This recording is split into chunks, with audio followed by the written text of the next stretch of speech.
Hello students, welcome back to the online classes of KPS. Today we will start our lesson 3rd of class 6th Geography, Motions of the Earth, पृथ्वी की गतियाँ, जिसमें हम rotation और revolution को लेते हैं। इन दोनों ही गतियों के बारे में और उनकी वजह से होने वाले चेंजेस के बारे में हम इस लेसन में पढ़ेंगे।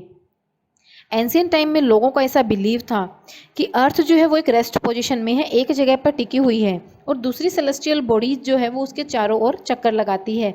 लेकिन निकोलस कोपरनिकस जो है उन्होंने ये चीज़ प्रूव कर दी कि अर्थ जो है वो सिर्फ दिखाई देती है कि वो एक जगह पर खड़ी है, और उसके साथ ही साथ उसने ये भी कहा कि सिर्फ अर्थ जो है वो अपनी एक्सिस पर ही नहीं घूमती, इवन वो सूरज के चारों ओर भी चक्कर लगाती है। हर एक प्लेनेट जो कि सोलर सिस्टम में है, हमारी अर्थ भी दो टाइप की मोशंस करती है, जिसका नाम है रोटेशन और रेवोल्यूशन। रोटेशन जो है वो अर्थ की एक मूवमेंट है जिसमें कि वो अपनी खुद की एक्सिस पर ही घूमती है, और रेवोल्यूशन जो है वो अर्थ की एक मूवमेंट है जो कि सन के चारों ओर एक फिक्स्ड पाथ के ऊपर घूमती है, जिसे इसकी ऑर्बिट कहा जाता है। ये दो रेवोल्यूशन और रोटेशन जो है वो अर्थ की मूवमेंट्स है। नेक्स्ट आता है रोटेशंस ऑफ द अर्थ। हमारी अर्थ जो है वो एक इमेजनरी एक्सिस है, मतलब एक धुरी है जो इमेजनरी है, वास्तव में ऐसा कुछ भी वहाँ पर नहीं है। एक इमेजनरी लाइन है जिसके ऊपर की वो, जैसे कि एक पॉटर मेकर जो होता है एक व्हील के ऊपर मटका बनाता है, उसी तरीके से वो अर्थ जो है वो अपनी जगह के ऊपर घूमती रहती है वेस्ट टू ईस्ट। हमने पेड़ों को और हाउसेस को देखा होगा अपोजिट साइड में ट्रेवल करते हुए। जैसे मान लो आप किसी ट्रेन या किसी गाड़ी में बैठे हो, आपकी गाड़ी आगे की तरफ जाती है तब आपको नज़र आता है कि पेड़ जो है वो पीछे की तरफ जा रहे हैं या घर जो है वो पीछे की तरफ जा रहे हैं। हमें रियलिटी पता है कि पेड़ और घर जो है वो अपनी जगह पे फिक्स है, लेकिन ट्रेन जो है वो मूव कर रही है। वैसे ही सन और दूसरी सेलेस्टियल बॉडीज जो है वो हमें दिखाई ऐसी देती है आसमान के अंदर कि वो घूम रही है वेस्ट टू ईस्ट डायरेक्शन में, लेकिन वास्तव में वो सन नहीं घूम रहा होता। वो जो मूवमेंट जो होती है वो खुद अर्थ की होती है। हमारे अर्थ की जो एक्सिस है वो परपेंडिकुलर जो है डायरेक्शन, जैसे सन रेज पड़ती है अर्थ के ऊपर, उसी ऑर्बिट में वो घूमती है। हमारी अर्थ जो है वो झुकी हुई है एक वर्टिकल लाइन में, जिसका एंगल है 23.5 डिग्री। एक एंगल जो है हमारी अर्थ बनाती है 66.5 डिग्री का, जो कि इसका ऑर्बिटल प्लेन है, जो कि इसकी ऑर्बिट के अंदर बनता है और जहाँ पे अर्थ जो है सन के चारों ओर चक्कर लगाती है। हमारी अर्थ जो है वो हमेशा झुकी हुई रहती है एक साइड में जब वो सन के चारों ओर चक्कर लगाती है। ये टिल्ट जो इसका झुकाव जो है इसे अर्थ की एक्सिस का इंक्लिनेशन कहा जाता है, और ये इंक्लिनेशन जो है वो हमेशा सेम डायरेक्शन में रहता है। कहाँ पे? टुवार्ड्स द पोल स्टार, जो ध्रुव तारा है जिसे कि नॉर्थ स्टार भी कहा जाता है, उस स्टार की तरफ हमेशा हमारे अर्थ का इंक्लिनेशन रहता है। हमारी अर्थ को 24 घंटे या फिर एक दिन का समय लगता है अपनी एक रोटेशन को, अपनी जगह पर एक चक्कर को पूरा करने में। और रोटेशन जो है इसे अर्थ की डेली मोशन भी कहा जाता है, या फिर अर्थ जब अपना रोटेशन पूरा करती है उसे अर्थ डे भी कहा जाता है। अब रोटेशन के इफेक्ट क्या क्या पड़ते हैं हमारी अर्थ के ऊपर। रोटेशन जो अर्थ का होता है उसकी वजह से डे और नाइट बनते हैं, जो कि 24 घंटे में बदलते रहते हैं। जैसे ही अर्थ घूमती है ऐसा अपीयर होता है कि सन, मून और स्टार्स जो है वो ईस्ट से वेस्ट की तरफ मूव कर रहे हैं। तो कंसेप्ट जो है वो डायरेक्शन बेस्ड सनराइज और सनसेट का जो है कि एक तो दिन सूरज का उदय हुआ या फिर सूर्य अस्त हुआ, सनराइज और सनसेट जिसे कहा जाता है, वो भी अर्थ के रोटेशन की वजह से ही होता है। हमारी अर्थ जो इक्वेटर के ऊपर से उभरी हुई है और पोल्स की तरफ से फ्लैट है, ये भी रोटेशन की वजह से ही है। जितनी भी विंड, ओशन करंट्स या फिर टाइड्स की मूवमेंट होती है वो रोटेशन की वजह से ही होती है। Next is the circle of illumination. हमें सन से हीट और लाइट मिलती है। अर्थ की शेप जो है वो स्पेरिकल है, और इसी की वजह से केवल 1/2 जो है हमारी अर्थ का वो ही सन को फेस करता है, जिसे कि क्या मिलता है? इल्यूमिनेशन मिलता है, लाइट मिलती है। और जो दूसरा हाफ है वो सन को फेस नहीं कर पाता, जिसकी वजह से वहाँ पर डार्कनेस रहती है। तो ऐसे ही टाइम पर हमारी अर्थ का जो है एक स्पेयर, आधा गोलार्ध जो है वो तो सन से लाइट रिसीव करता है जहाँ पे डे होता है, और जो दूसरा हाफ हेमिस्फीयर है जहाँ पर कि सनलाइट नहीं पड़ती वो एक्सपीरियंस करता है नाइट को। तो इमेजरी लाइन जो कि हमारे अर्थ के लाइटेड पार्ट को, अर्थ के अंदर जो लाइटेड और डार्क पार्ट में हमने अभी भी डिवाइड किया, उसको अलग करती है, उसे सर्कल ऑफ इल्यूमिनेशन कहा जाता है। Next is duration of day and night. Duration जो है हमारी डे और नाइट की वो हमेशा साल में बदलती रहती है और ये किसकी वजह से होता है? अर्थ की एक्सिस का इंक्लिनेशन जो है उसकी वजह से।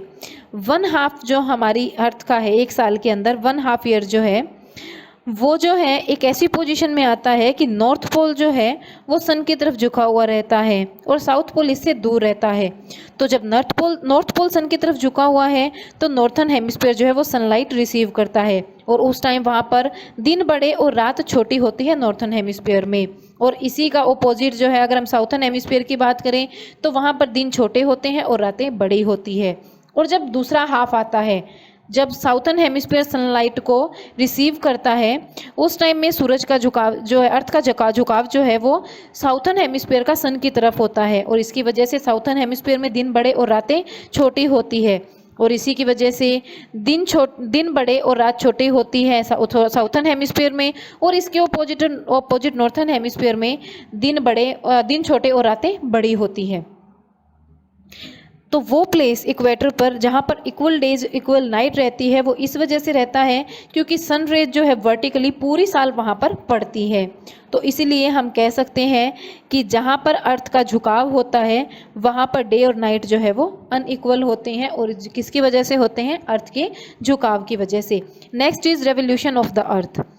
जब अर्थ जो है एक एक्सिस के ऊपर रोटेशन करती है, जब अपने एक एक्सिस पे अपने ही रास्ते पर घूमती रहती है, इस मोशन को हम रोटेशन कहते हैं। अब इसी के ऑपोजिट जब अर्थ जो है वो सन के चारों ओर चक्कर लगाती है उसे रेवोल्यूशन कहा जाता है। एक रेवोल्यूशन को पूरा करने में हमारी अर्थ को नियर अबाउट 1 साल का समय लगता है। तो और हमारे अर्थ की रेवोल्यूशन को जो है एनुअल मोशन कहा जाता है। इस रेवोल्यूशन को पूरा होने में 365 डेज 5 आवर्स और 48 मिनट एंड 56 सेकेंड का टाइम लगता है एक रेवोल्यूशन को कंप्लीट करने में।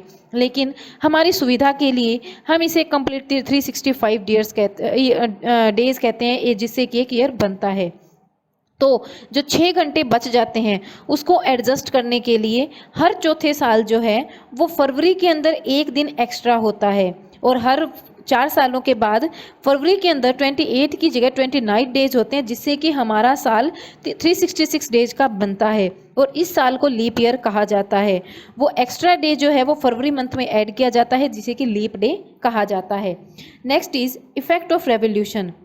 रेवोल्यूशन जो है उसमें हमारी अर्थ सन के चारों ओर चक्कर लगाती है जिससे कि अर्थ के ऊपर लाइफ जो है वो डायरेक्टली या इनडायरेक्टली अफेक्ट होती है और जिससे काफ़ी नेचुरल फिनोमेना क्रिएट होते हैं। तो इसके रेवोल्यूशन के इफ़ेक्ट क्या क्या हैं? इसमें फर्स्ट है कि दिन और रात की जो ड्यूरेशन है उसके अंदर डिफरेंस आता है। नेक्स्ट है हीट जो है जो हमारी अर्थ जो है वो ले रही है सन से उसके डिस्ट्रीब्यूशन में भी डिफरेंस आता है और साइकिल ऑफ सीजन जो है वो भी रेवोल्यूशन की वजह से ही क्रिएट होता है। हमारे यहाँ साल में जितनी भी ऋतुएं आती है वो रेवोल्यूशन की वजह से ही पॉसिबल हो पाता है। सीजन्स के अंदर जो चेंज होता है वो सबसे मेजर इफेक्ट है जो अर्थ की रेवोल्यूशन की वजह से हमारी अर्थ फेस करती है। Next is aphelion and perihelion. जब अर्थ जो है सन के चारों ओर एक फिक्स्ड पाथ पे रेवॉल्व करती है उसे ऑर्बिट कहा जाता है। जो लेंथ जो है अर्थ की ऑर्बिट की वो नियर अबाउट 938 मिलियन किलोमीटर है। शेप जो है इसकी ऑर्बिट की वो राउंड नहीं है, ये एलिप्टिकल या फिर ओवल जैसे कि एक एग की शेप होती है उस शेप में होता है, तो इसीलिए उसे एलिप्स कहा जाता है। और जो ऑर्बिट है एलिप्टिकल है और साथ साथ सन जो है वो इसका फोकस है एक्लिप्स का। तो डिस्टेंस जो है अर्थ और सन के बीच में वो पूरे साल में चेंज होती रहती है। हमारी अर्थ जब सन के चारों ओर रेवॉल्व करती है इसकी ऑर्बिट के ऊपर, तो जब वो सन के कई बार बिल्कुल नज़दीक आ जाती है और ऐसे पॉइंट पे अर्थ और सन के बीच का डिस्टेंस जो है वो काफ़ी कम हो जाता है, नियर अबाउट 146 मिलियन किलोमीटर। तो इसे जो है हम पेरिहिलियन, पेरी मीन्स नियर और हिलियस का मतलब होता है सन, कि सूरज के नज़दीक अर्थ मानी जाती है। और ये जो काम है वो 4 फरवरी को होता है हर साल। और इसी के ऑपोजिट रेवोल्यूशन के दौरान जब अर्थ जो है अपनी ऑर्बिट पर रेवॉल्व करते हुए अर्थ और सन के बीच का डिस्टेंस जो है सबसे ज़्यादा मैक्सिमम हो जाता है, जो है नियर अबाउट 151 मिलियन किलोमीटर। तो इसे अपेलियन कहा जाता है। एप का मतलब है दूर और हिलियस का मतलब है सन, कि अर्थ का सन से दूर जाना। और ये कब होता है? जुलाई 4 एवरी ईयर। हर एक कंप्लीट रेवोल्यूशन जो होता है उसमें डिस्टेंस जो है अर्थ और सन का वो अलग अलग होता है 3% के अराउंड, और जो एवरेज डिस्टेंस माना जाता है अर्थ और सन के बीच का वो नियर अबाउट 148.5 मिलियन किलोमीटर माना जाता है। Next is the cycle of seasons. Earth जो है अपना एक रेवोल्यूशन सन के चारों ओर पूरा करने में 1 साल का टाइम लेती है, और 1 साल में हमारे यहाँ 5 सीजन्स होते हैं, वो है स्प्रिंग, समर, रेनी, ऑटम और विंटर। तो साइकिल और सीजन जो है वो किसकी वजह से होता है? हमारी अर्थ की एक्सिस का जो इंक्लिनेशन है वो एक फिक्स्ड एंगल और डायरेक्शन में होता है उसकी वजह से, और हमारी अर्थ सन के चारों ओर रिवॉल्व करती है उसकी वजह से। एक पिक्चर दी गई है नीचे जिसे आप ये देख सकते हैं। 21 मार्च, 22 दिसंबर, 23 सितंबर एंड 21 जून, इस टाइम में जो सीजन्स के अंदर चेंज होता है वो पूरा डायग्राम बता रखा है। उसके अंदर अर्थ की अलग अलग पोजीशन हमने देखी। तो वो दिन जब मिड डे का सन जो है वो डायरेक्टली ओवरहेड शाइन करता है, मतलब सूरज की किरणें सीधी आकर गिरती है ट्रॉपिक ऑफ कैंसर पर या फिर ट्रॉपिक ऑफ कैप्रिकॉर्न पर, तो दिन की जो ड्यूरेशन है वो उस हेमिस्फीयर में सबसे ज़्यादा लंबी होती है जिसे सोल्स्टिक कहा जाता है। और ये पोजीशन जो है वो 2 और 4 ऑफ द अर्थ जो होती है, 2 या 4 जो होती है अर्थ के ऊपर, उसे सोल्स्टिक कहा जाता है। 2 या 4 बार देखने को मिलती है। वो दिन जब मिड डे सन जो है वो वर्टिकली सीधा नहीं होता, तिरछी जो है सन की शाइन जो है वो इक्वेटर पर पड़ती है, तो उस टाइम में दिन और रात की पोजीशन जो है वो इक्वल रहती है। हमने अभी भी पढ़ा, ऊपर हमने देखा कि जब sun rays directly Tropic of Cancer और ट्रॉपिक ऑफ कैप्रिकॉर्न पर पड़ती है उस टाइम में उन जगहों पर सबसे लंबा दिन होता है। अब हमने उसी के अपोजिट देखा है कि जब सन रेज वर्टिकली किसके ऊपर पड़ती है? इक्वेटर के ऊपर, तब क्या होता है, हमारी सन जो है सनलाइट जब सीधी इक्वेटर के ऊपर पड़ेगी तो दिन और रात जो है वो बराबर रहेंगे, जिसे इक्विनॉक्स कहा जाता है। 1 और 3 जो है वो पोजीशन जो इक्विनॉक्स की होती है। फर्स्ट और 3 पोजीशन जो आप देख रहे हैं पिक्चर के अंदर 21 मार्च और 23 सितंबर की, वो क्या होती है? इक्विनॉक्स की पोजीशन है। और जो आपने अभी नीचे देखी पोजीशन 2 और 4 वो क्या है? सोल्स्टिक की पोजीशंस है। समर सोल्स्टिक जो कि 21 जून को होता है। 21 जून को नॉर्थन हेमिस्फीयर जो है वहाँ पर सबसे लंबा दिन और सबसे छोटी रात होती है। पोजीशन जो है हमारे अर्थ की 21 जून की उसे समर सोल्स्टिक कहा जाता है, क्योंकि समर जो है वो नॉर्थन हेमिस्फीयर में होता है। इस पोजीशन में नॉर्थ पोल जो है वो सन की तरफ झुका हुआ होता है। Sun rays directly Tropic of Cancer पर गिरती हैं, तो इसी की वजह से वो प्लेसेस जो नॉर्थन हेमिस्फीयर में होते हैं वहाँ पर समर सीजन होता है।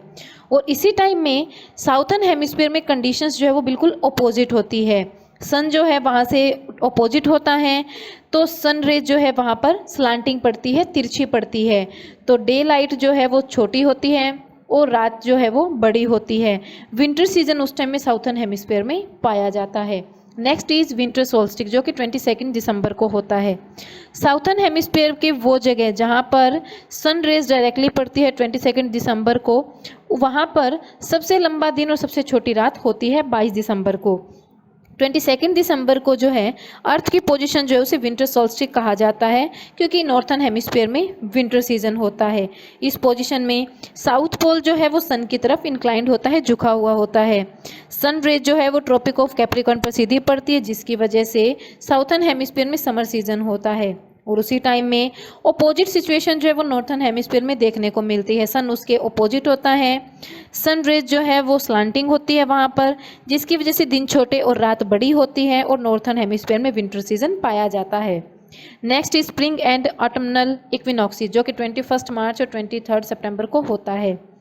अब हमने नॉर्थ हमारी अर्थ की पोजीशन देखी ऊपर पिक्चर में 21 मार्च की, जिसे हम स्प्रिंग इक्विनॉक्स के नाम से कहते हैं। इस टाइम में सन जो है वो वर्टिकली इक्वेटर के ऊपर शाइन करता है। ये जो पोजीशन है उसमें अर्थ जो सन जो है वो ना ही तो पोल्स की तरफ झुका होता है, अर्थ जो है ना ही पोल्स की तरफ झुकी हुई होती है ना ही सन की तरफ। इक्वल डिस्टेंस जो है उनके बीच में रहता है सन से, तो इसका रिजल्ट क्या रहता है? इक्वल डेज और इक्वल नाइट जो है सभी अर्थ के प्लेसेस पर रहती है। अब इसी पीरियड में नॉर्थन हेमिस्फीयर जो है वहाँ पे स्प्रिंग सीजन होता है, और ऑटम सीजन जो है वो साउथर्न हेमिस्फीयर में होता है। उसी तरह 23 सितंबर में, जिसे ऑटमनल इक्विनॉक्स कहा जाता है, सन जो है वो इक्वेटर के ऊपर वर्टिकली शाइन करता है, और इसका रिजल्ट क्या होता है? इक्वल डेज और इक्वल नाइट होती है पूरी अर्थ के ऊपर। और इस टाइम में नॉर्थन हेमिस्फीयर में ऑटम सीजन होता है और साउथर्न हेमिस्फीयर में स्प्रिंग सीजन होता है। ये हमने सीजन्स के चेंज के बारे में पढ़ा जो कि रेवोल्यूशन की वजह से पॉसिबल होता है।